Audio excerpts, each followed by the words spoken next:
H5. L'affirmation de l'État monarchique en France entre le XIe et le XVe siècle. Comment les rois de France affirment-ils leur pouvoir et construisent-ils un État moderne? Première partie, l'affirmation du pouvoir du roi. Grand A, un roi faible, de grands seigneurs puissants. En 987, le duc de France Hugues Capet est élu roi des Francs par les grands seigneurs du royaume contre un carolingien. Son duché, riche mais de petite dimension, devient le domaine royal. Le reste de la France demeure aux mains de grands seigneurs qui restent parfois plus puissants que lui. Grand B, la montée en puissance du roi face aux grands seigneurs.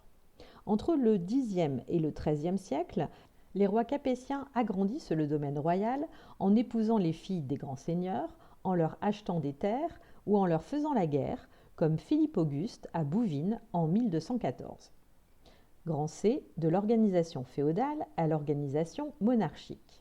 La pyramide vassalique est un ensemble de liens de fidélité à la tête duquel se trouve le roi. Celui-ci est le suzerain de tous les seigneurs du royaume. Ceux-ci sont ses vassaux. Ils lui prêtent hommage en échange d'un fief. Ils lui doivent fidélité et conseil. Si les grands seigneurs sont les vassaux du roi de France, ils ont eux-mêmes des vassaux qui sont de plus petits seigneurs. Ils sont les suzerains de ces plus petits seigneurs. On parle de pyramide car le roi est seul au sommet de cette organisation, tandis que les petits seigneurs, qui en sont la base, sont très nombreux. Deuxième partie, les moyens de l'affirmation de l'État. Grand A, Dieu et l'Église. Le pouvoir du roi repose sur une autorité et un prestige uniques parmi les grands seigneurs du royaume. Il est sacré à Reims. Cela signifie que son pouvoir est voulu par Dieu. À leur mort, les rois sont enterrés dans la basilique de Saint-Denis, où sont conservés également les insignes royaux, sceptre, main de justice, couronne. Grand B, une administration efficace. Au XIIIe siècle, pour gérer leur domaine, les rois mettent en place une administration locale efficace. Les baillis au nord de la France ou les sénéchaux au sud de la France, secondés par les prévôts, étaient chargés de les représenter dans chaque province. Ils rendaient la justice, s'occupaient des finances et de l'armée royale. Grand C, une monnaie unique et une justice forte.